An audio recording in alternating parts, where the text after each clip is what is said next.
How's it going, everyone? Welcome back to the channel. In today's video, we're jumping right into some live Legend League attacks using Fireball into Rocketloons with a recall spell, and I've also made a slight adjustment to improve the army a little bit.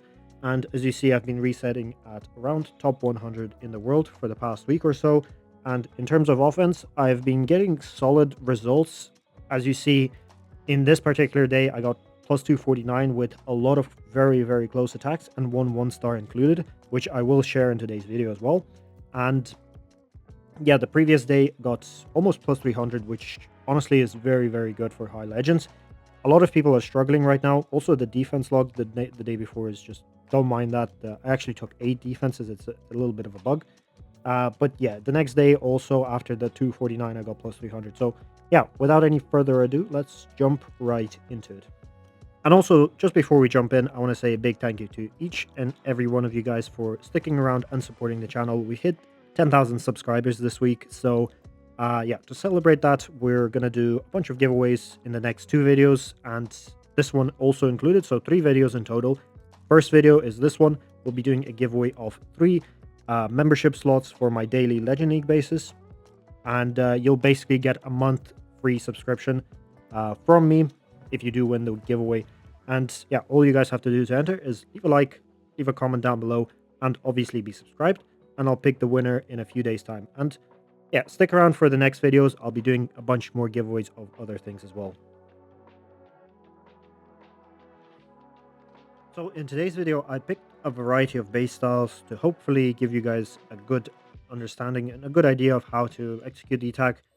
As you can see, I added the Minion Prince to the army instead of the Royal Champion, and honestly the difference is not huge. It's just you kind of have to get used to using the Minion Prince, and honestly the Minion Prince, I feel like in a lot of cases does get significantly more value than the Royal Champion. Also, one thing to add, I mean, this base in particular, you have pretty toxic core, so the Fireball is quite obvious. You'll always want to be going for Fireball into the core of a base if it provides enough value. And here we get the CC. We also get the Revenge Tower. So those are the 2 main defenses that I try to go for with the Fireball. And if if it offers also the Monolith like it does on this base, then I'm obviously going to go for it. But yeah, I mean, here also the Flame Flinger at the top is really good. And what I was going to say about the Minion Prince is that since you're using a recall spell for the Warden charge, like you're going to recall the Warden out, it basically means you're going to be using less Rocketloons onto him to try to support him, since he's going to be staying relatively safe on the outside of the base throughout the attack, which kind of gives you an opportunity to use those Rocketloons elsewhere. And I use them, as I said in my previous video, I use them to try to funnel my heroes into the base, because the heroes are going to be in charge of the Town Hall takedown, since the Warden is going to be on the outside of the base. As you see, very nice Fireball. I do opt to go for that Monolith, obviously, as well.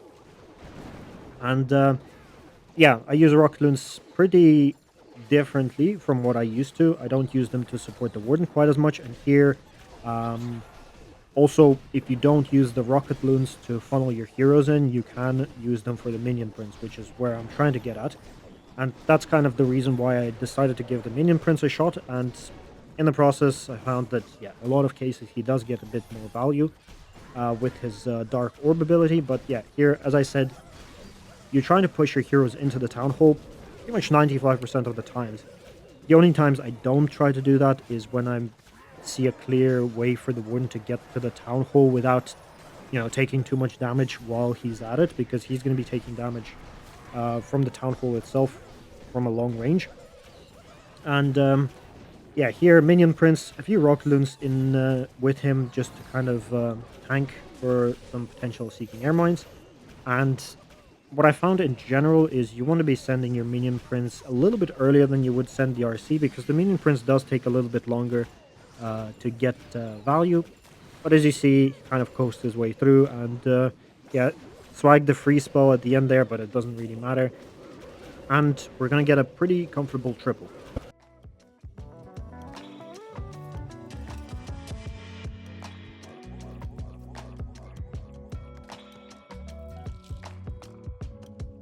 So this time around we have a diamond base, and again, immediately I notice the revenge tower in the court. It's gonna get me the CC. If I fireball the revenge tower, it's gonna get me the poison spell tower as well. This is gonna create really good pathing for my warden later on. And yeah, the town hall range here, I'm just checking it for flame flinger value because I do see some flame flinger value at the right side of the base where the multi-gear tower is. And yeah, so the plan is going to be try to fireball somewhere into the core to take out the revenge tower and the CC at the same time. Also, I did notice that if I fireball the builder hut, I will take out the hero hole, which, or not the hero hole, the hero bell, which is actually quite a significant target as well for fireball Rocketloons because heroes hit pretty hard, as you will see in a second. So you have to be very, very careful here. Like the raged up king is no joke, and you have to be very, very careful. Um, but yeah, I just invest a poison spell because at that point I know that I'm gonna get most likely gonna get the CC, so I think it's worth the investment. And I kind of panicked a little bit, I guess, with the rage, but I think it's gonna transfer over to the warden, and he'll fight the RC, so it wasn't a waste at all, in my opinion. I think it was a good rage spell. And yeah, the Flame Flinger is doing its thing. It's gonna hopefully take out the multi-gear tower as well and not get reached by this long shot guardian. And in the meantime, still setting up the fireball, aiming for the builder hut if I can. And I do have enough invises for that to happen, so very, very nice fireball. I also get the other ricochet cannon with that, so that's another high value target, that's for sure. And yeah, at that point, 1 minute 30, we're going to start the heroes. The thing is, you really want to be making sure you start your heroes on time. And that's the nice thing about a recall spell, is that if your warden has not chosen a side just yet, so you see he's tracking back at this point. He's going back towards my heroes. And honestly, without the recall, it would have been, yeah, he would have just joined the heroes and it would have just been... really, really annoying to deal with that. And I probably, most likely, would have time killed. So the recall spell does come in handy because you can start your heroes way earlier than you would without it. And you can rely on that recall to just redirect the warden whenever he needs to be redirected. And yeah, I mean, very good. I mean, looking really, really solid so far. 40 seconds left. I am considering where to place the minion prince, and here I do opt to go for the air defense. I like to place him into the air defenses if I can, tank him with a bunch of rocket balloons and then just send him into the air defense to take it out, because the air defenses obviously are going to deal a lot of damage to him, so you want to take them out as early as you can. And 24 seconds, we get a really nice ability off, and it looks really, really good. And we have more than enough troops left over, and we get another very, very comfortable 3-star.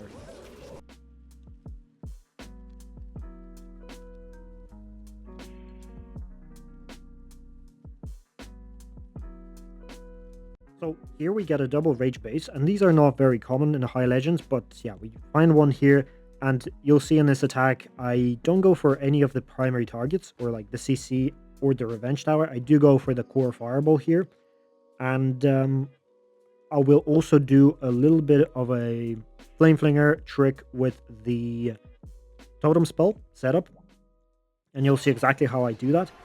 I'm gonna set the warden on the right side, by the way, just to make sure that the warden gets the revenge tower if he does go up, because the revenge tower is not going to be fully activated just yet at the start of the attack, and I'm hoping just to get rid of it at the start.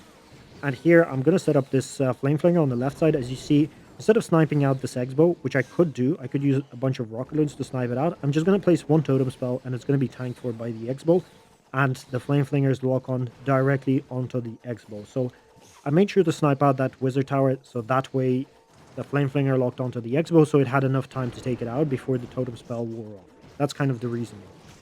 And yeah, my warden does end up going down, but that's okay. We're just going to stick with it. We're going to make sure that we complete the funnel here, or complete the setup of the fireball so that we can throw it into the core of the base. Builder hut will get all of the buildings down, so going for that would make perfect sense to me. We do get a bunch of skeletons lured out, which we're just going to drop a poison on, and we're going to ice block. Well, actually, I don't need to ice block the warden because the ice golems are there. But yeah, That will save us an ice block for later on if we do need it.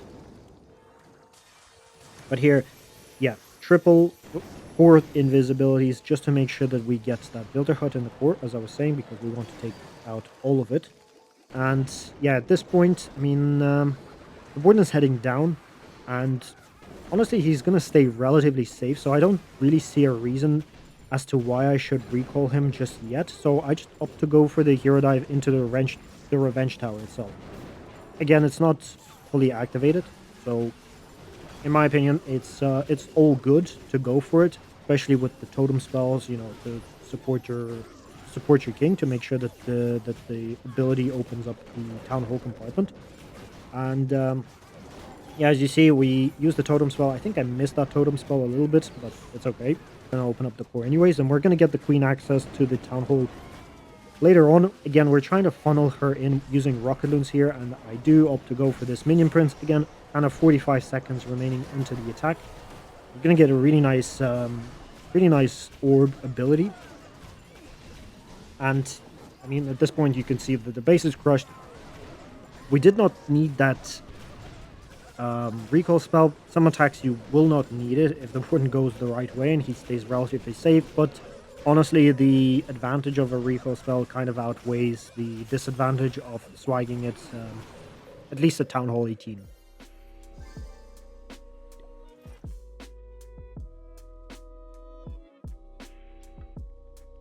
So here we have a ring base with no fireball core no fireball value in the core of the base.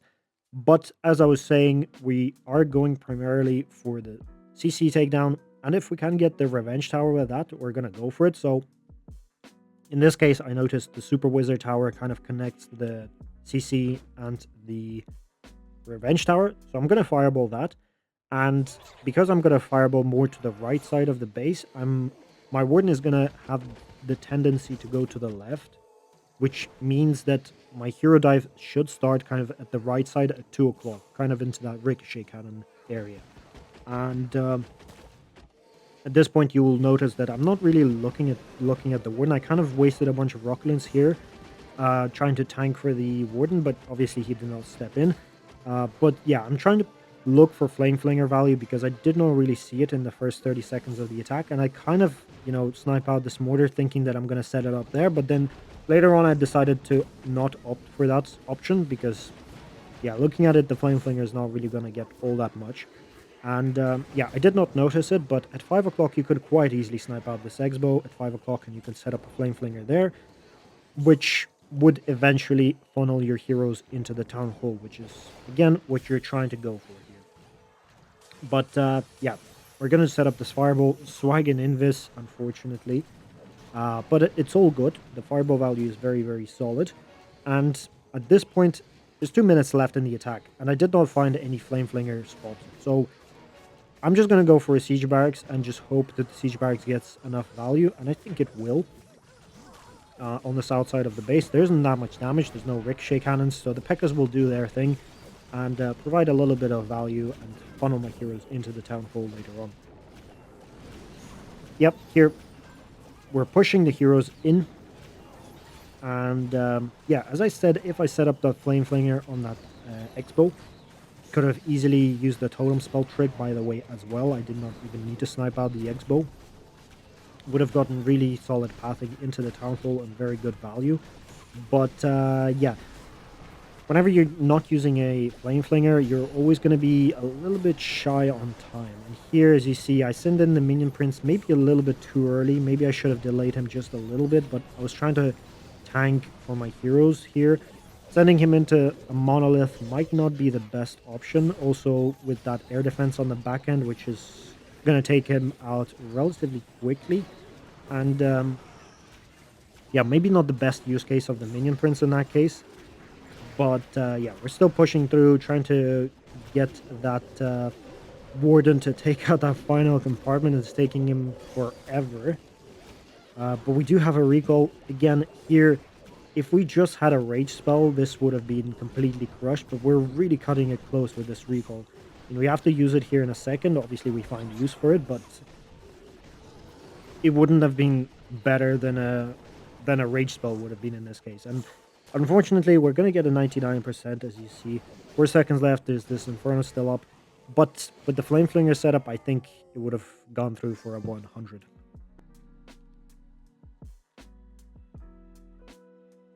So next up, we have Gaku, who was running this double invis base, or double, sorry, not double. It's a rage invis base. And this is another style of Legend League bases that is pretty common right now because meteor golems are the meta. And I think a lot of people are just struggling on time when it comes to, fireballing the core using the meteor golems or using fireball into meteor golems.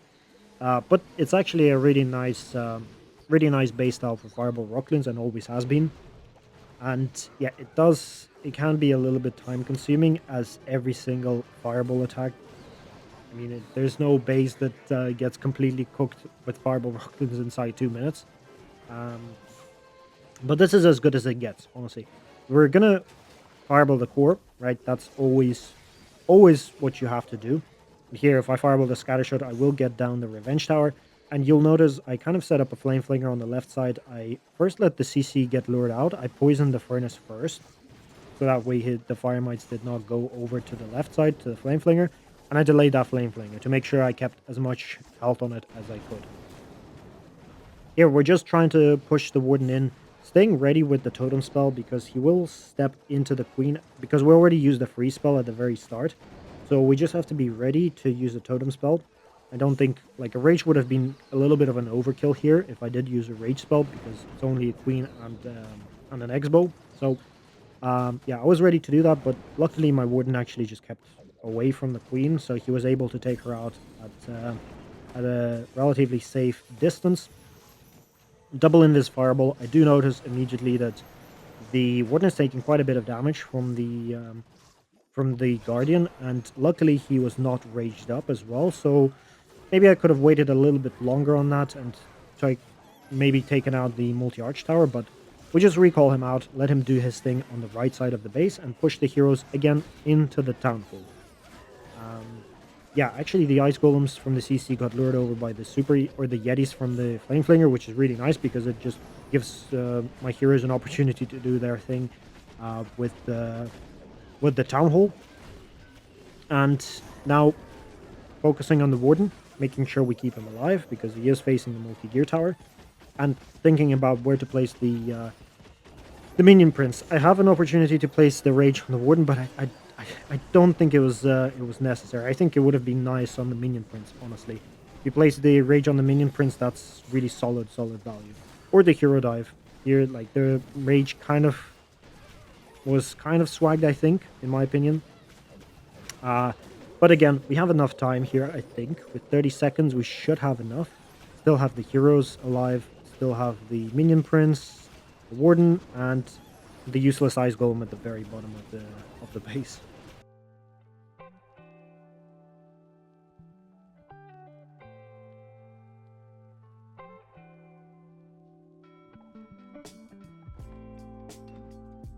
So this is a relatively common Legend League base, and honestly, this is one of the kind of the easier bases. I don't want to say easy because none of the bases are really easy. They all come down to time eventually. Even if you do overkill the base, they're still gonna come down to time a little bit. But this one, you get really good fireball value on the CC area. Again, I prioritize the revenge tower. That's why I start the warden on the left, not on the right. Even though debatably you could go for the hero bell, which is also high priority. But yeah, I just go for the revenge tower, and I'm gonna set up a flame flinger right here on this 2 o'clock section. We'll snipe out the wizard tower because it does have a longer range than the normal wizard tower, so I have to snipe it out to set the flame flinger up.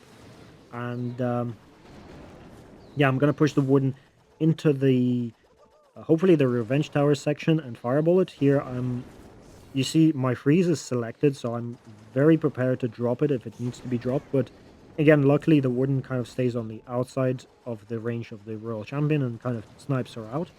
So that's going to save me an invis. And yeah, at this point, we're going to wait for this X-bow to go down. And as soon as that X-bow goes down, we can set up a double invis fireball. and fireball the Revenge Tower, take out the CC, and also the Inferno Tower, because the Inferno Tower is 4 tiles away from the Revenge Tower itself. Actually, my Warden stepped into a little bit, so I kind of can't save an Invis at the top section. So, very, very nice. Flameflinger is doing its thing. I did not notice that there was a skeleton, or I did notice that there were skeletons, that's why I placed a bunch of archers there. And again, I repeat this in a bunch of my videos, but this is why I used the sound, is things like this, whenever you hear skeletons popping up, for a Flameflinger, for example, you can notice that. If you don't notice it, like, if you don't see it, you can hear it. So that's, like, one of the reasons why I use sound whenever I play. And here we're going to use the Ice Block, again, to provide support for my Hero Dive, because the Hero Dive is responsible for the Town Hall takedown, or the Queen specifically, because the King, most of the times, he just dies. And, yeah, I mean, the Warden, we do invest a Rage onto the Warden, because I felt that the Rage was not necessarily needed for the Hero Dive, because she's going to get kind of stuck after that multi-gear tower goes down, and or the Queen is going to get stuck. And again, sending in the Minion Prince into this air defense right away, sniping it out. Maybe I shouldn't have sniped out the air defense. Luckily, the Warden or the Minion Prince does go to the right, so I get really nice dark orb ability, and nice use case for the recall spell, as you'll see in a second. I should recall the Queen out of the base. Yes, okay, good. So that's a nice use case for the recall spell, just to kind of speed things up. And if you see, like, for example, if there's a Troll Tesla or something, you can always recall a bunch of troops into it. And yeah, 10 seconds left, we get the nice 3-star.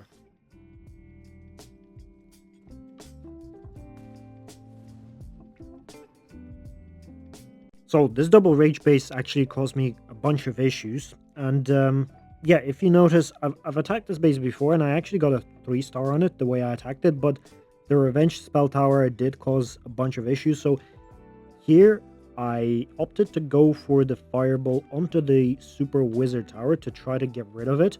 And also, obviously, get rid of a bunch of the Rage compartment. And this is why you see I kind of offset the Warden a little bit to the left, because I am aiming for the Wizard Tower. Really nice Flame Flinger value on this left side. Always take that Flame Flinger value, but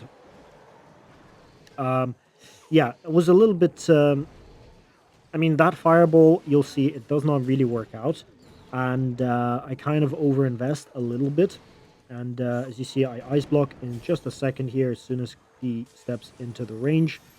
And I miss one Invis onto the Rage Spell Tower. So I get the Rage Spell compartment itself, which is fine.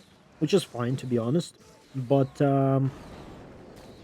yeah, I used an extra Invis for that, and now my Warden is going to the left side, which is not great. So I've attacked this base after, and what I did was I placed the Warden at the very top side, I fireballed the Rage Tower, and I had him go to the right. So it works out a lot better if you do this way, because right now the Warden is going to the left, and eventually I will have to just recall him out and place him on the right, and just to make sure that I avoid this Revenge Spell Tower.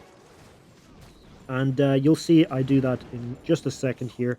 If he goes to the right, initially, without the recall, you have the recall spell to recall him out to the 3 o'clock section, which you could do, and which is what I did after. Like, I did an attack on this base and I 3-starred it. And yeah, here I'm going to push the heroes into the Revenge Spell Tower. So that's another mistake. I should not be pushing my Hero Dive into the Revenge Spell Tower with the CC. I mean, that's a lot of damage, and I think that was a big risk for sure that I took.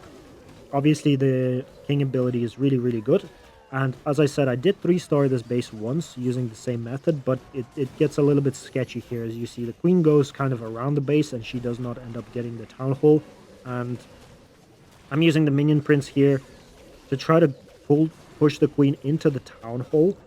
And yeah, you'll see it. Unfortunately, the Queen is going to die off, and yeah, it's going to be a struggle for the Town Hall at that point. But if you do the same approach, but have the Hero Dive where I place the Minion Prince, and just leave that Revenge Spell Tower till the end, or leave it for your Minion Prince or whatever, that's a much better option because you're not going to have to deal with the Revenge Spell Tower and the CC at the same exact time. So that will definitely help. And I did use that approach, and I did 3-star that base the other day. So it does work, as you see. Unfortunately, we will end up 1-starring, but yeah, it is what it is. 10 seconds left. It is a time fail 1-star, which is definitely painful, but it happens. As I said, everyone is struggling right now in Legends, so 1-star isn't really the end of the world.